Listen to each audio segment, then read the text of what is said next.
Selamat siang, Pak. Yuk, udah semua ya? Udah Udah, saya Pak. foto Pak tadi. Oke.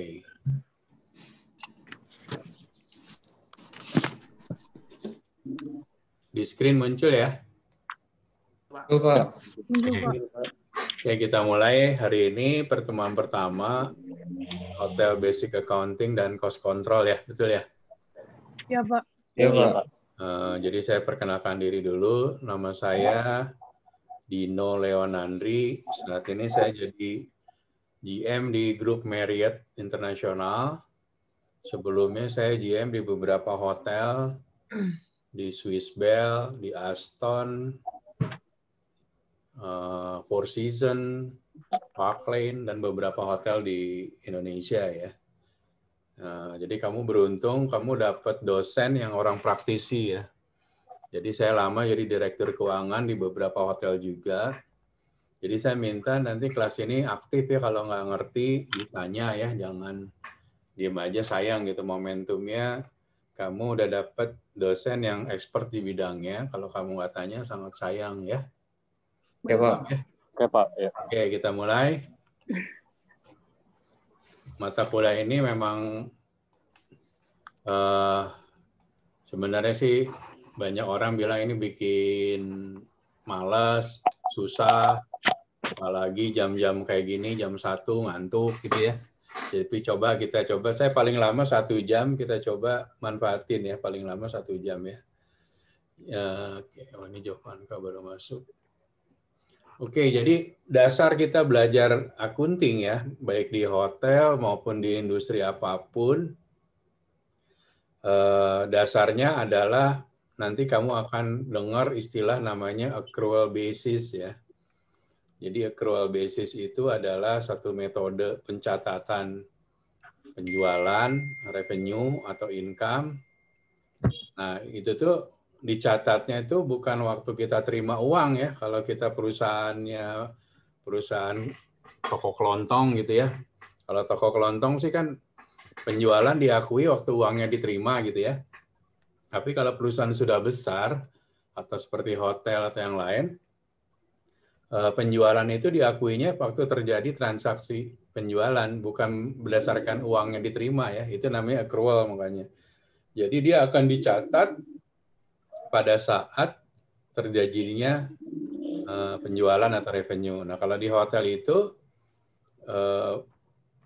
tanda terjadinya penjualan itu adanya di malam hari ya, waktu night audit melakukan yang namanya proses night audit atau cut off. Jadi dia akan cut off revenue dari hari ini, misalnya hari ini hari Rabu gitu ya. Nanti malam itu jam 11 atau jam 12 kita cut off. Jadi revenue hari Rabu mulai dari pagi nyampe malam itu di cut off di Rabu malam ya. Nah, cut off-nya ini adalah tanda revenue-nya dicatat ke sistem. Nah, jadi model di hotel itu diakuinya pada jam 11 malam atau jam 10 malam pada saat night auditor melakukan closing atau end of day ya istilahnya, atau cut off istilahnya, penutupan hari dalam penjualan ya. Jadi metodenya adalah, saya ulang lagi ya, dia dicatat penjualan itu atau income, pendapatan dicatat pada saat proses night audit ya, atau pada saat terjadinya tadi revenue, misalnya di siang ada lunch 10 orang, itu diposting nanti kan di point of sale ya atau POS. POS-nya diposting sebagai penjualan 10 orang makan di restoran gitu. Nah, itu baru diakuin. Nah, pas malam harinya waktu proses night audit itu langsung di closing, itu langsung dibukukan sebagai pendapatan gitu ya. Sampai di sini ada yang ditanya sebelum kita loncat ke yang lain? Ada yang ditanya nggak accrual?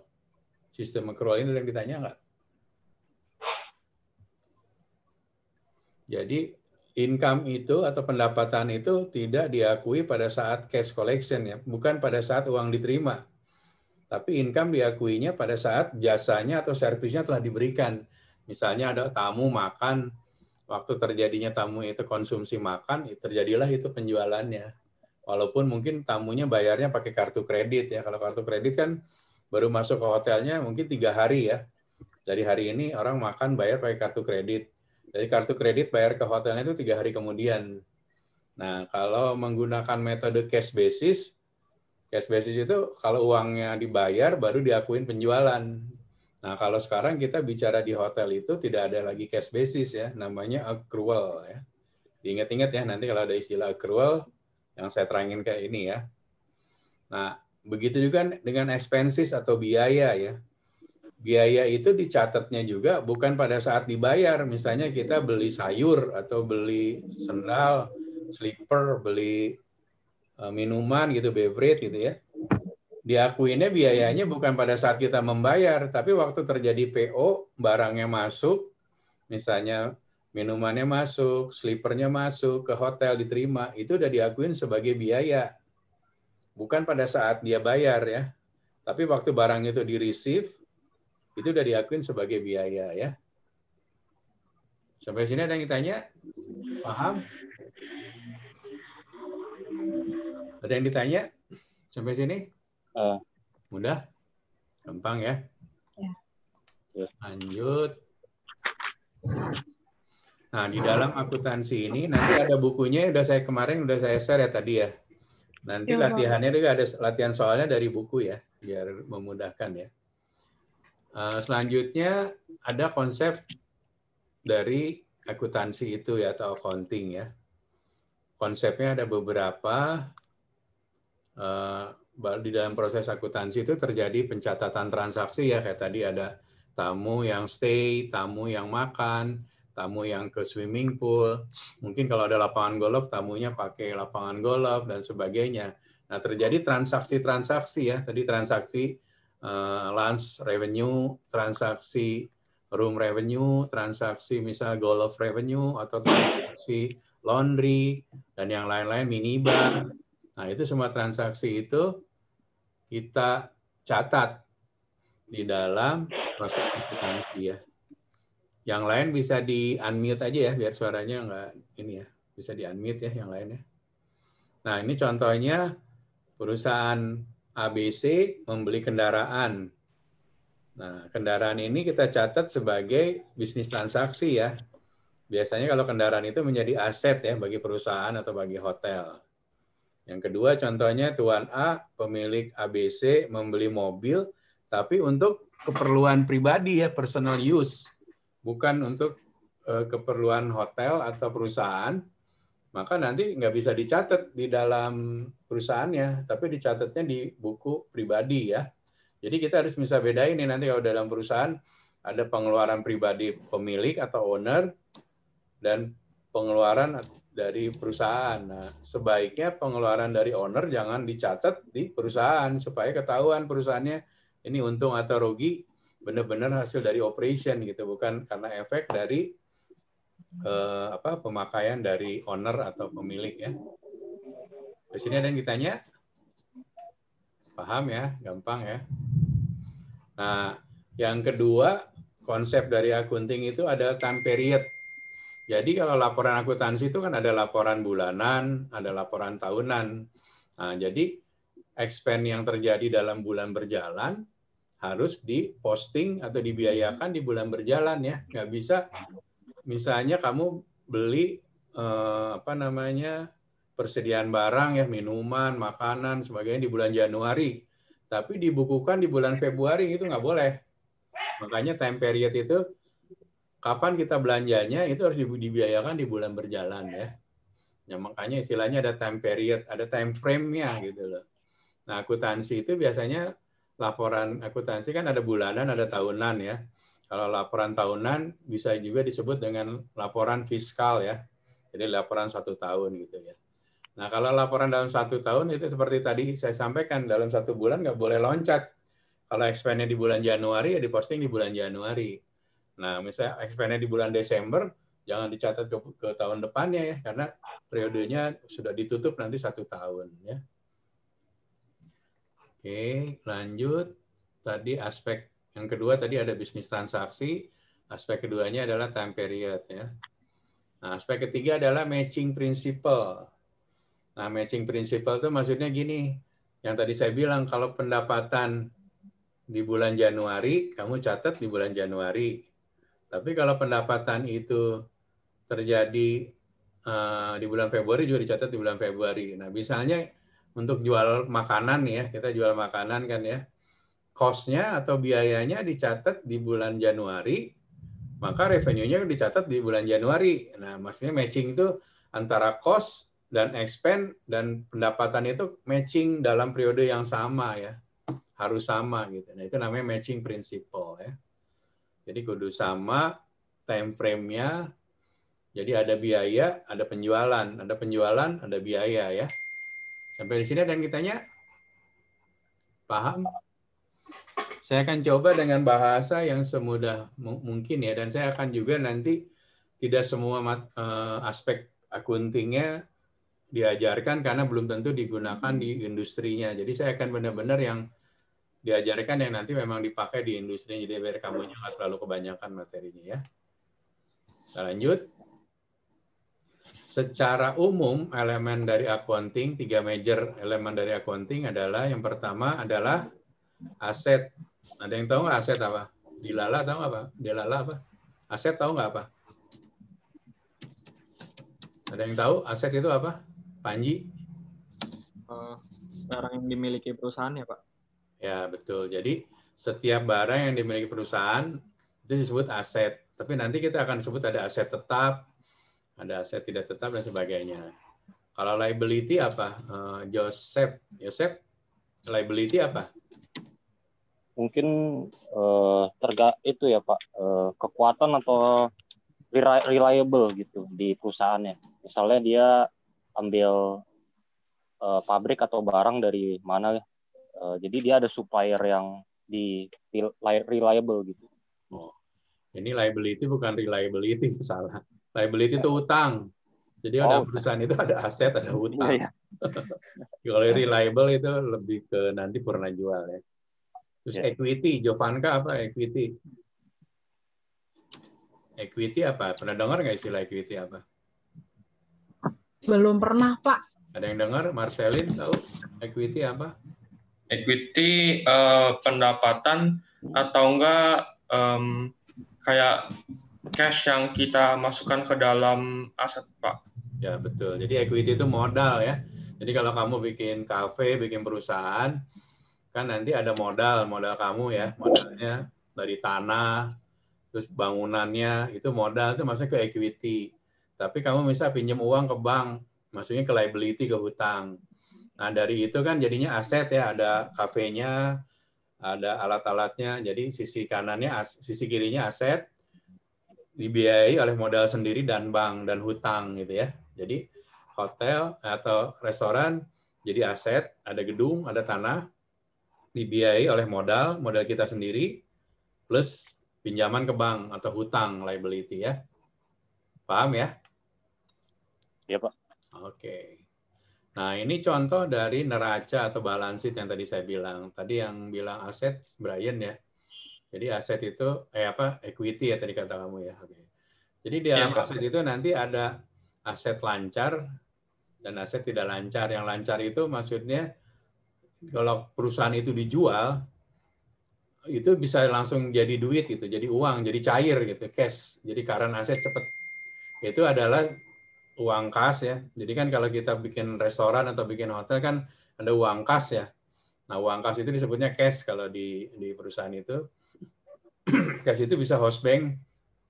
House bank ada yang tahu nggak? Waktu pernah training akunting nggak? House bank hotel gitu. Pernah nggak? Ada yang tahu house bank apa? Ada yang tahu nggak house bank apa? Belum, Pak. Jadi house bank itu gini, kalau kamu kerja di hotel, misalnya jadi front office ya, atau jadi F&B, kamu kan megang uang buat kembalian ya, buat kembalian tamu kan, tahu kan ya? Nah itu tuh namanya house bank. Jadi kamu dikasih house bank, dikasih modal lah kalau kita main monopoli ya, dikasih uang untuk tukeran, untuk kembalian dan sebagainya gitu ya. Pak, kalau saya boleh nanya. Gimana? Pak, tentang house bank itu jadi merupakan uang tunai yang dipegang oleh general kasir ya Pak di bagian finance. Jadi nanti itu di front office punya host bank, misalnya host bank front office dikasih uangnya 1 juta per orang ya. Terus nanti di F&B juga punya host bank 500.000 misalnya. Terjadi transaksi nih dalam satu hotel itu, ada orang bayar misalnya orangnya check out expense-nya 1 juta tapi dia udah bayarnya 1.500.000 atau deposit 1.500.000, berarti kita harus balikin 500 kan? Nah, 500.000-nya itu pakai dari uang host bank gitu loh. Nah, nanti uang host bank kamu kan kurang berarti 500.000 ya. Nah, nanti kamu reimburse ke general kasir yang tadi kata kamu, siapa tadi? Albert. Jadi Albert nanti kamu tuh akan reimburse, minta ganti. Minta ganti istilahnya reimburse ya, minta ganti ke general kasir. Yang tadinya host bank 1 juta berkurang 500.000 kan? Nah, 500.000 nanti akan diganti oleh si general kasir. Nah, yang masuk ke dalam current asset lainnya adalah deposit.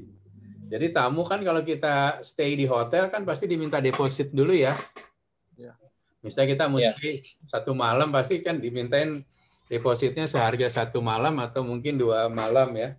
Nah, deposit itu biasanya kalau kartu kredit kan istilahnya di open gitu ya, dibuka dulu ya, di blok gitu. Di blok nilainya 2 juta gitu ya.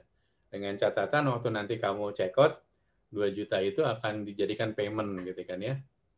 Nah, itu yang istilahnya di hotel itu, jadi current asset itu tadi ada uang cash, ada host bank, ada deposit tamu. Nah, deposit tamu itu kan masuk uangnya dan kita akuin sebagai penerimaan gitu ya. Oke, terus selanjutnya ada yang namanya account receivable. Ada yang tahu nggak apa account receivable? Ada yang belajar di SEMEA nggak dari sini?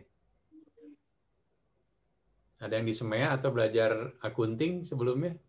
Maaf Pak, kalau boleh jawab, account receivable itu kayak cash atau payment dari yang piutang, yang utang sama kita itu bukan sih Pak? Ya benar. Jadi gitu ya, benar sih Brian. Jadi kalau ada tamu yang belum bayar ke kita, bagi kita adalah AR ya, piutang ya. Tapi bagi tamu kan itu hutang ya. Jadi nanti kamu harus ingetin lawannya AR, account receivable adalah hutang atau account payable. Jadi account receivable lawannya account payable ya. Jadi account receivable itu adalah tagihan kita ke tamu-tamu ya, tamu yang belum bayar, misalnya ngadain wedding, ngadain event, atau stay tapi minta ditagih ke perusahaan. Nah, itu semuanya bentuknya account receivable atau istilahnya AR ya. AR, account receivable. Jadi piutang ya. Nah, selanjutnya yang lain nggak saya bahas, ini yang biasa di hotel ya. Inventory, persediaan. Ada yang tahu apa persediaan? Ada yang tahu nggak persediaan apa? Boleh saya jawab nggak Pak? Bebas. Nggak usah, ini langsung aja jawab yang bisa jawab. Jawab. Jadi inventory itu segala macam, bukan bisa dibilang aset sih, kayak kepemilikan barang yang dimiliki hotel untuk menjalankan operasional hotel tersebut. Biasanya dicatat oleh cost control, Pak. Oh, kamu ngerti, udah pernah training di hotel? Betul, Pak. Saya trainingnya Pak Diding di cost control RCPP, Pak. Di mana? Ritz-Carlton Pacific Place. Oh, Ritz-Carlton. Oke. Ya, satu grup sama saya di Marriott juga. Ya, betul. Iya. Jadi persediaan itu, jadi kalau kamu pernah di training di cost control, jadi waktu hotel beli minuman ya, beverage, terus beli meat, daging, terus pastry item, apalagi sih, dairy ya, susu, segala macam. Waktu barangnya itu datang ke hotel, akunting itu akan mencatat sebagai persediaan ya, atau inventory bahasa Inggrisnya ya. Jadi barang akan masuk sebagai persediaan dulu di gudang. Nah, nanti kalau diambil oleh kitchen, digunakan oleh housekeeping, baru dijadikan biaya ya. Oh, kamu bagus dong kalau udah pernah training cost control, berarti harusnya ngerti ya nanti cost controlnya ya. Ya, dari pertama Bapak ngomong, saya secara garis besar sudah mengerti. Oh, oke, good. Kalau yang masuk ke operating equipment, kamu tahu nggak apa, Sam? Operating equipment itu kayak alat-alat yang digunakan oleh biasanya engineering sih Pak, kayak engineering terus kitchen kayak alat-alat masak gitu. Oke, betul ya. Jadi semua peralatan yang digunakan yang digunakan oleh staf hotel ya, dimasukkan ke operating equipment. Nah, operating equipment ini sama kayak inventory. Jadi setiap akhir tahun, kalau inventory setiap akhir bulan ya, itu harus dicek berapa sih sisanya balannya. Karena bisa aja kan peralatannya, misalnya di kitchen wok atau katel atau apa sih istilahnya, alat-alat kitchennya hilang gitu kan. Nah kita dulu misalnya waktu hotel baru buka, misalnya ada apa sih namanya, wajannya ada atau bowlnya ada 10 gitu, pas akhir tahun ternyata ada yang pecah, ada yang apa. Nah itu harus dihitung lagi. Nah prepaid expense ada yang tahu nggak prepaid apa? Prepaid apa prepaid? Prepaid apa? Ada yang tahu nggak? Kayak cicilan bukan sih Pak? Lebih lengkap lagi apa? Ini Pak, prepaid itu kayak down payment gitu sebelum barang yang kita pesan itu datang atau jasa yang kita pesan itu datang.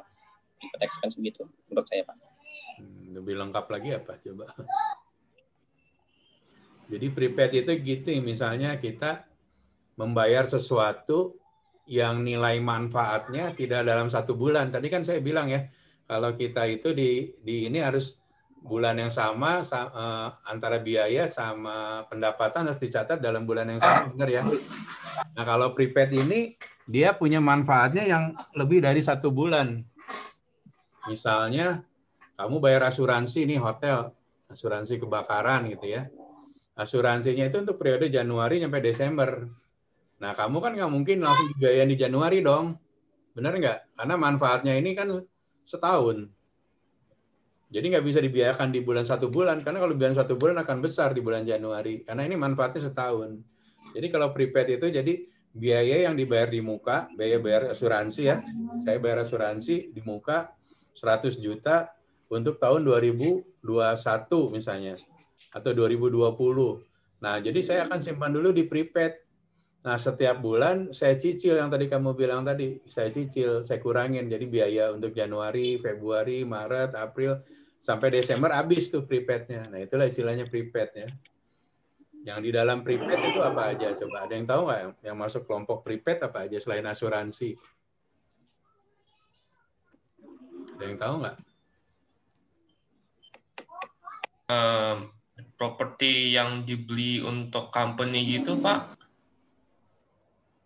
Ya, prinsipnya manfaatnya lebih dari 1 bulan ya. Jadi kamu bisa ada satu biaya yang manfaatnya lebih 1 bulan, kamu simpan di prepaid. Nanti kamu amortisasi istilahnya, kamu cicil, diamortize, dicicil sampai 12 bulan, akhirnya dalam 1 tahun selesai prepaidnya habis gitu ya.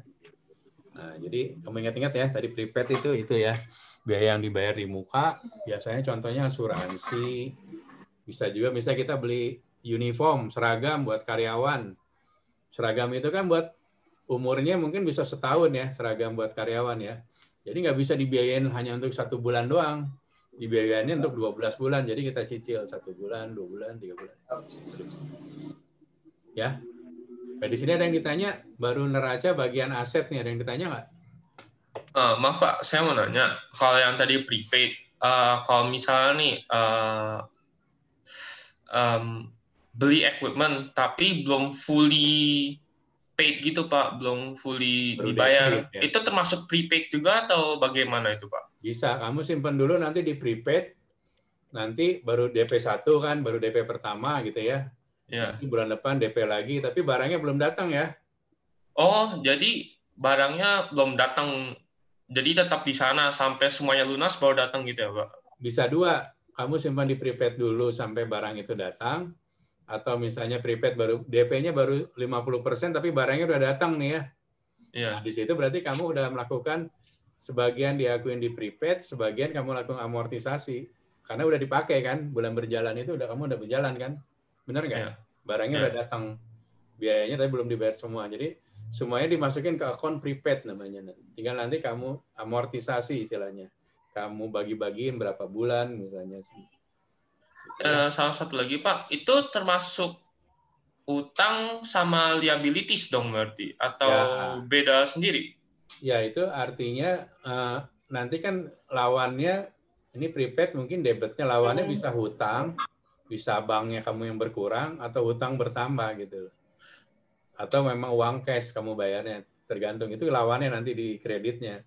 Ini kita ceritanya baru sisi debitnya nih, prepaid dan uang. Ya. Oh, baik. Ini kan kita Makasih, selalu berpasangan ya, debit kredit. Baik, terima kasih, Ada Pak. lagi? Oke, kalau nggak ada lagi kita lanjut. Masih di dalam kelompok aset. Nah, kayak tanah itu kita masuk dalam aset kita ya. Misal kamu bikin kafe, bikin hotel. Nah, tanahnya itu harus dinilai pada saat itu nilai tanahnya berapa buat diakuin NJOP-nya berapa gitu ya. Nah, itu dibukukan. Itu sebagai aset kamu. Nilai investasi di awal waktu kita bikin usaha itu. Jadi tanahnya dinilai ya, nilai NJOP-nya berapa. Terus biasanya sih pakai nilai perolehan ya, kamu nilai beli ya. Tapi tiap tahun nanti kita harus lakukan evaluasi ya, nilainya harus di-adjust lagi. Misal kamu beli sekarang tanahnya semeter 10 juta, mungkin 2 tahun menjadi semeter 15 juta. Nah, nanti di tahun ke depan itu harus di-adjust lagi harga tanahnya gitu loh. Jadi menambah nilai aset kamu ya. Begitu juga dengan building, waktu kamu bangun kafe, biaya bangunnya dari sipilnya, elektriknya, mekanikalnya itu berapa, itu dicatat tuh. Jadi biaya untuk bikin kafe, tanahnya berapa, buildingnya, bangunannya berapa, itu dicatat di aset ya. Yang di atas itu kan current aset, aset yang lancar, yang ini fixed aset ya, aset yang tetap. Kayak gedung, tanah itu kan tetap ya, tidak berkurang. Ya building, gedung berkurang sih nilainya, tapi tanah itu nggak ada nilai berkurang. Malah di Indonesia kan tanah harga makin lama makin mahal ya. Sampai sini ada yang ditanya? Nah, biaya konstruksi juga dimasukkan ya. Misalnya untuk membangun itu kan tadi ada biaya sipilnya berapa itu dimasukin. Ya. Nah, sekarang kita yang other asset ya, biasanya aset lain-lainnya kalau di hotel ini sih nggak terlalu dihituin ya, intangible asset atau apa, ini di hotel kita skip aja karena nggak terlalu dibahas nanti di hotel. Kita lanjut. Nah, ini yang saya ceritain. Jadi balance sheet itu kan tadi ada aset di sisi debit, ada liability, ada owner equity ya. Aset tadi udah saya terangin, current asset.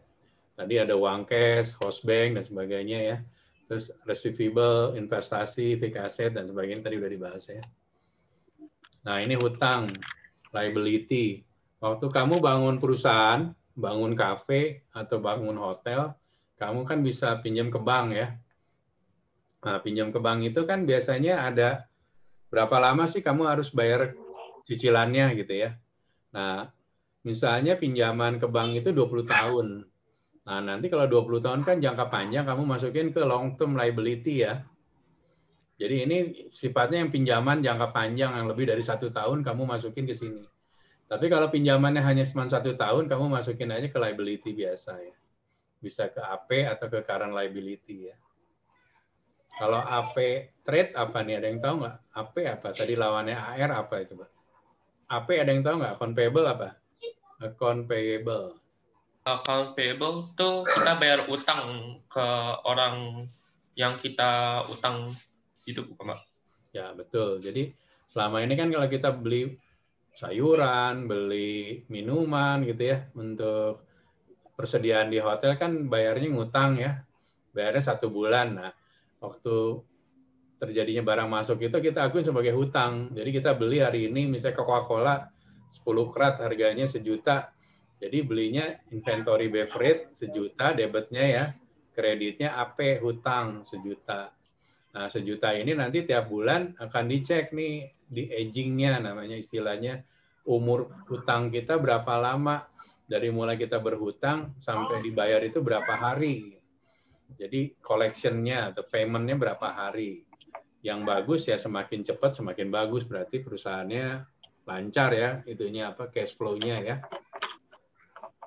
Nah, ini advance deposit yang tadi ceritain siapa ya, lupa tadi saya. Jadi pokoknya deposit yang dari tamu itu selama tamunya belum check-in kita akuin sebagai hutang ya, bukan sebagai penerimaan. Karena tamunya belum check-in kan. Kecuali kalau tamunya udah check-in baru diakuin jadi pendapatan ya. Nah, di hotel juga ada pajak ya. Kita bayar pajak ke pemerintah. Nah, hutang pajaknya disimpan di dalam income tax payable. Oke, untuk bagian liability ada yang ditanya? Ada yang mau tanya liability? Paham? Pak, yang long term liabilities itu saya masih kurang ngerti, Pak. Itu jadi kayak seperti apa ya, Pak? Maksudnya? Misalnya kamu bikin hotel, pinjam uang ke bank ya. Ya. Uang ke bank, terus perjanjiannya uang ke banknya misalnya kita pinjam misal ya 100 miliar gitu untuk bangun hotel. Terus dikembalikan dalam waktu 10 tahun. Nah, itu kan long term tuh. Kalau long term itu pokoknya di atas 1 tahun lah batasannya ya. Jadi Ya. kalau kamu bikin pinjaman sama pihak ketiga dan kamu waktu nyicilnya lebih dari 1 tahun, itu masukin pinjamannya sebagai long term liability ya. Berarti bukan dimasukin liabilities, tapi long term Ya, liabilities. betul. Jadi pinjaman ke bank, pinjaman ke pemodal yang lain, tapi waktunya dalam waktu lebih dari 1 tahun kamu masukin ke long term ya. Karena long term ini kan nanti dari kemampuan kita membayarnya berapa lama gitu. Kalau cepat dalam 1 tahun ya kamu masukin ke current ya. Tapi kalau misalnya lebih dari setahun kan kamu harus nyicilnya agak lama, masuknya ke long term ya. Oh, current liabilities itu juga beda dari liabilities, Pak? Sama. Ini sama. Sama. Ini sama tipe liabilities. Cuman bedanya ini hutangnya jangka panjang, nyicilnya kamu panjang. Kalau current tuh dalam 1 bulan kamu udah harus bayar gitu loh. Oh, baik. Masih current ya, masih current dalam 1 bulan itu. Sorry. Loncat.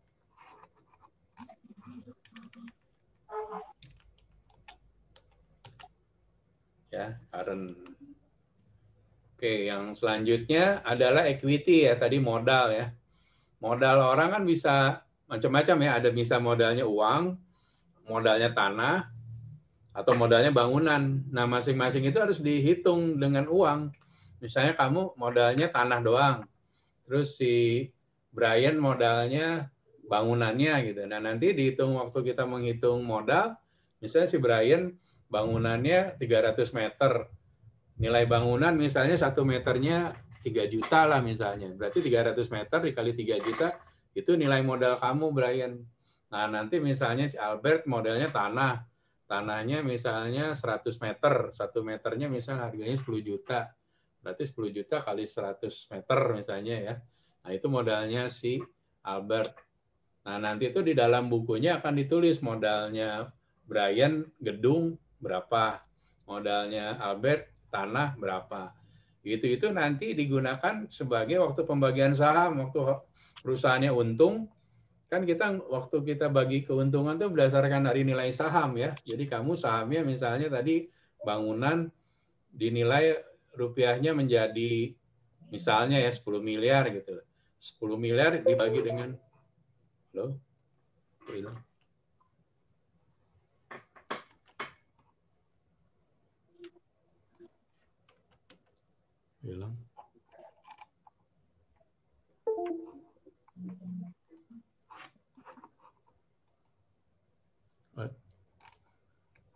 Tadi kok hilang tadi? Masih kelihatan di screen? Masih, Pak. Masih, Pak. Ada, Pak. Masih, Pak. Tadi sampai mana ya? Masih, Pak. Tadi sampai mana ya?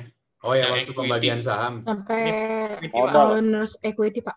Ya, waktu bagi sahamnya nanti antara Sam sama si Brian itu bagi sahamnya dari nilai tadi. Kalau kamu nilai tadi modal 10 miliar tanah, yang satu modalnya bangunan misalnya 5 miliar.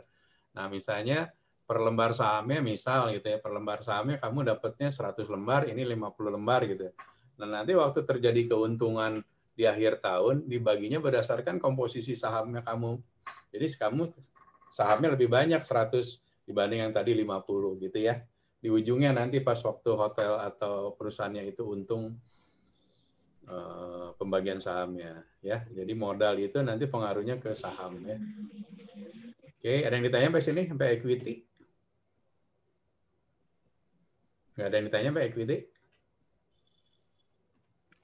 Tidak, Pak. Paham sudah. Kita lanjut. Oh, ini habis selesai. Nah, jadi pelajaran kedua nanti kita pelajarin lagi detail dari balance sheet yang lain ya. Nanti tolong bikinin tugasnya yang di buku saya share itu. Di bagian balance itu ada 3 pertanyaan, kamu pilih aja 3, salah satu biar nggak sama, kamu pilih ya. Jadi apa yang udah saya sampaikan hari ini, di buku itu ada pertanyaannya, ada studi kasusnya. Kamu coba pelajarin ya. Kalau nggak ngerti, tanya aja di grup biar semuanya ngikutin. Oke, sampai di sini ada yang ditanya? Pak, saya pengen nanya tugasnya. Itu yang exercise halaman 31 ya? Gimana? Yang pertanyaan 3 tadi itu halaman 31 ya, Pak? Oh, saya nggak lihat bukunya. Di situ. Bentar ya. Bukunya, bentar.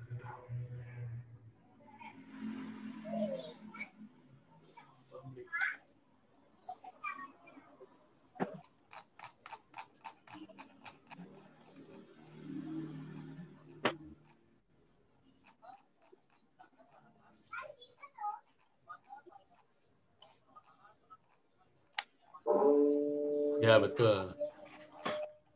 Di halaman 31 ya, yang ada multiple choice itu ya. Kamu pilih aja 3. Nanti kamu email ke saya ya. Emailnya nanti saya WA di grup ya. Oke, baik Pak. Ada lagi yang ditanya? Kamu manfaatin ya, banyak tanya ya, supaya kalau perlu studi kasus yang kamu alamin waktu training, apa kamu punya perusahaan sendiri, ada hal-hal yang berkaitan dengan akuntansi, atau cost control, tanya aja mumpung ada waktu sayanya gitu ya. Yang exercise juga dikerjain atau gimana Pak? Exercise nanti aja dulu, kamu pilih aja dulu 3 dulu itu ya, pertanyaan Oke, yang Pak. multiple choice aja. Ya. Ada lagi yang ditanya? Pak, saya mau tanya, berarti itu yang pertanyaan itu, yang halaman 31 itu dijawab aja ya pertanyaan yang Iya, betul. 6-7 ya. Oke. Coba aja jawab. Intinya sih, saya pengen tahu pemahaman kamu lah. Ini kan cuman latihan dulu lah, biar kita tahu. Ini baru pertemuan pertama, nanti bertahap. Pompa itu bukan. Pompa baru bukan itu.